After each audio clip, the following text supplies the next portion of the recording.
Isang makasaysayang araw, kami ang A-Referendus. At ito ang History with Aaron. Ako nga pala si Chess Caragasa, ABM student, handang magbigay ng cheesy information.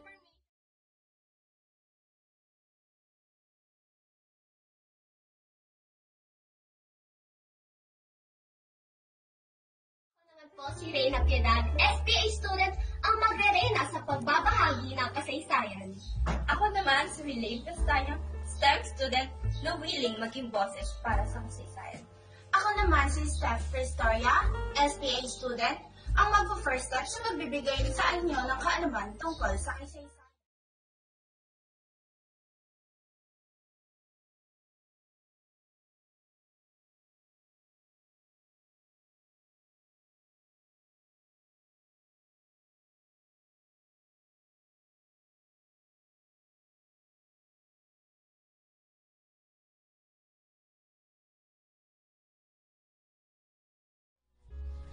Excited kasi may bago tayong matutunan. Hindi, huwag ka magsinungaling. Yung totoo. Yung totoo. Kinakabahan. Kasi first time ko. Yan, tama yan.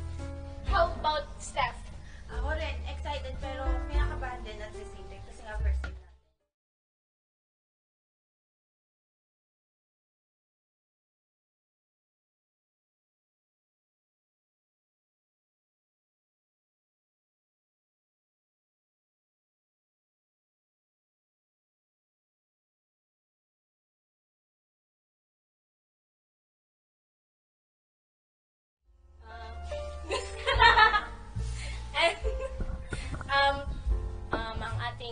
Ang ating topic, ang ating tatalakayin for today's video is about Hungary's revolution. And do you have any idea about Hungary revolution? Wala? At di wala. So, ikakwento ko na lang sa inyo yung simula.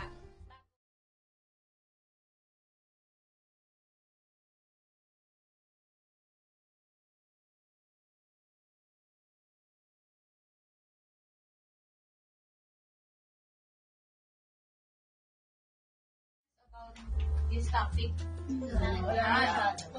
So, bago muna natin pag-isa-isahin o hima-himayin ang nangyari sa pinaka-revolusyon, kailangan muna natin alamin o yung sitwasyon nila na nagsiklab ng revolusyon. So, I'm gonna start with simula ng taong 1000 hanggang 1918 at taong 1920 at 1946, ang Kingdom of Hungary o mas kilala bilang Hungary ay ang estadong pinakamakapangyarihan sa Central Europe.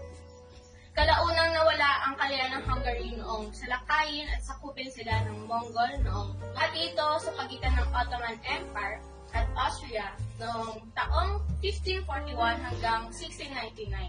So, yung location kasi ng Hungary is pinagigitnaan siya ng Russia at Asia. So, parang lagi silang nadadaanan ng mga nag-war, yung mga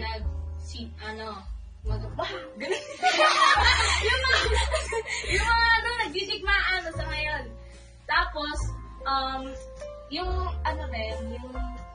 bansang to, mayaman yung bansa. Meron Kaya nagiging interested yung mga tumadaan sa bansa nila. Kaya sila nadadamay. Yeah, tama. So, sundan na natin.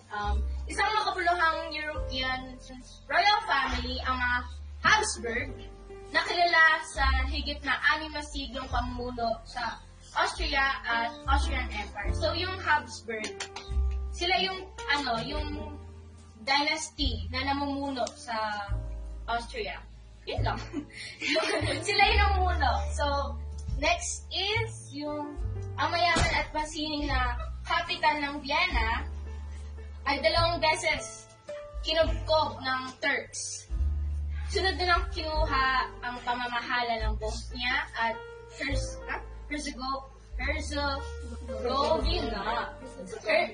Herzegovina. Pagkatapos ng conference sa Berlin noong 1878. So, sa part na to, since mayaman nga yung Hungary, dalawang beses nilang nilusob or sinakop yung Turkey. Turks. ng mga Turks. Then, yung conference sa Berlin, since bumabagsak na yung Ottoman. So, mamimili na sila kung sino yung susunod na umuno sa Austria noong 1878.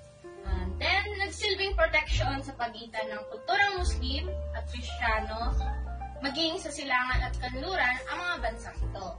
Pero, biglang sumiklab ang revolusyon ng Budapest. Yan.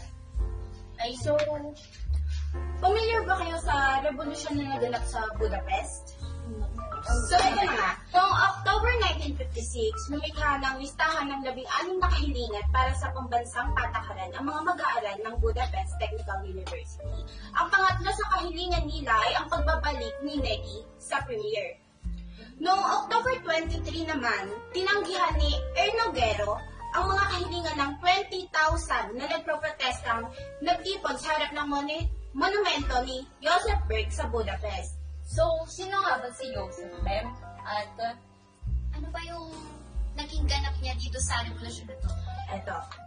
Si Joseph Beck, isa siyang Polish Army General and at the same time, isa rin siyang hero ng revolusyon.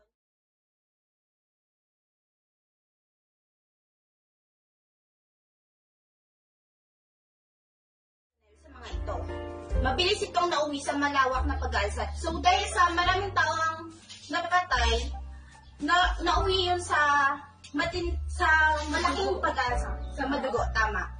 Then, ang mga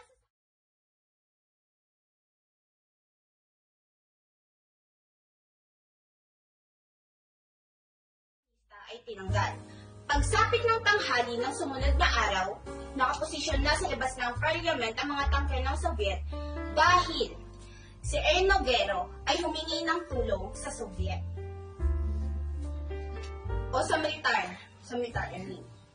Nagtayo ng mga barricade ang mga armadong nag-aaklas para maprotektahan ang Budapest.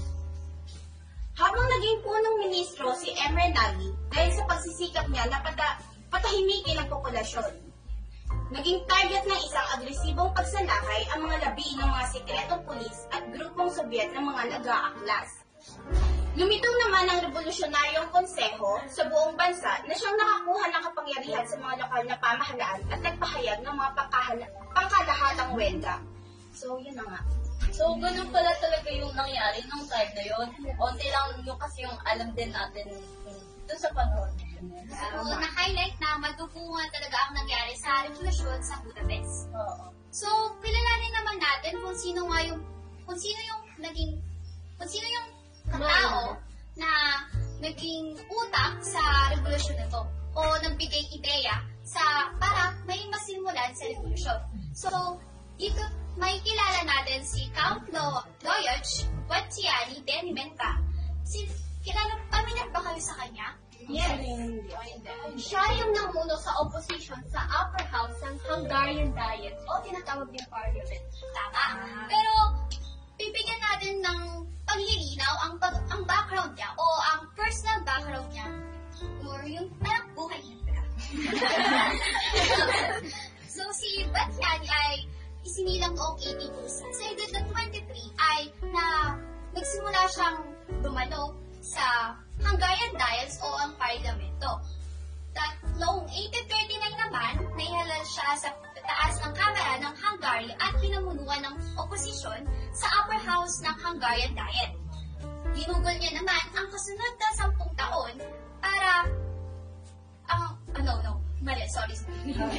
So, doon nga tayo sa susunod na 10 taon na kung saan ginugol niya yun para pagsamasamahin ang mga oposisyon na sinusubukan niyang lutasin ang mga argumento at hindi pagkakaunawaan at pinagsama-sama ang lahat ng gustong makakita ng mga reforma o pagbabago sa Hungary. Dahil nga nagkakaroon ng problema ang sistema, kaya naisip ni Batsiani na magsagawa ng pagbabago para maayos o masolusyonan ng mga bawat argumento na nagpapahirap sa bansa dahil nga yung bansa nila ay parang nahuhuli na. At yung sa reforma nila, meron siyang parang mga layunin na ayun yung mag-uudyok sa pagbabago sa bansa. At that time kasi, in a state of economic crisis yung bansa, kaya naglapag si Batiani ng mga reforma. Ang layunin ng mga reforma na hinarap niya sa Diet is yung para mabago yung political system and yung ekonomiya ng bansa. Kaya noong 1845, nagkaroon ng kilusan sa Hungary para mapalaya sila mula sa Habsburg Dynasty na pinamunuan